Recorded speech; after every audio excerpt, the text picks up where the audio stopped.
अहमद पटेल की बेटी बोली, मेरे पिता के नाम में वजन होगा तभी बदनाम कर रहे हैं। कौन है मुमताज पटेल जो पिता अहमद पटेल की ढाल बनकर बीजेपी के खिलाफ खड़ी हो गई? एसआईटी ने बताया, तीस्ता सीतलवाड़ ने किसके साथ मिलकर रची थी मोदी सरकार गिराने की साजिश। क्या अहमद पटेल के कहने पर तीस्ता को गोधरा कांड के बाद मिले थे 30 लाख रुपए? 2002 के गुजरात दंगों के बाद एक्टिविस्ट तीस्ता सीतलवाड़ ने गुजरात के मुख्यमंत्री रहे नरेंद्र मोदी को बदनाम करने की साजिश रची थी। तीस्ता ने इसके लिए कांग्रेस की अंतरिम अध्यक्ष सोनिया गांधी के राजनीतिक सलाहकार रहे अहमद पटेल से 30 लाख रुपए लिए थे। गुजरात दंगों में तीस्ता सीतलवाड़ के रोल की जांच कर रही एसआईटी ने कोर्ट में हलफनामा दिया और ये सब बातें कही हैं।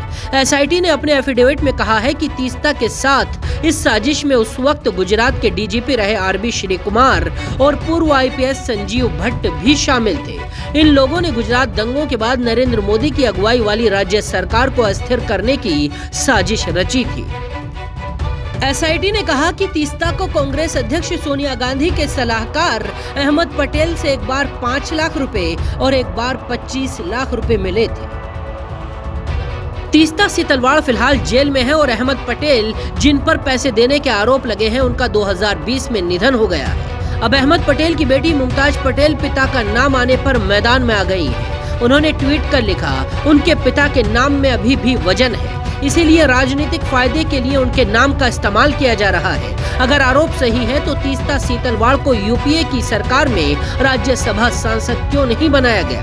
2020 तक आखिर इस सरकार ने इतनी बड़ी साजिशों की जांच क्यों नहीं करवाई?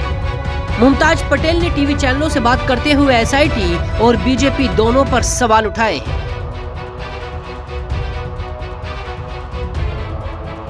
सोनिया गांधी के राजनीतिक सलाहकार रहे अहमद पटेल का राजनीतिक करियर बेहद शानदार रहा है, लेकिन उन्होंने अपने बच्चों को हमेशा राजनीति से दूर रखा। बेटा फैजल पटेल व्यापारी है, जबकि बेटी मुमताज पटेल शादी के बाद घरेलू जिंदगी बिता रही है। मुमताज की शादी बिजनेसमैन इरफान सिद्दीकी से हुई है। बीते दिनों ही प्रवर्तन निदेशालय ने अहमद पटेल के दामाद इरफान सिद्दीकी के घर और ऑफिस में छापा मारा था। गुजरात में साल 2002 में दंगे हुए थे, तब विपक्ष में कांग्रेस मुख्य पार्टी थी।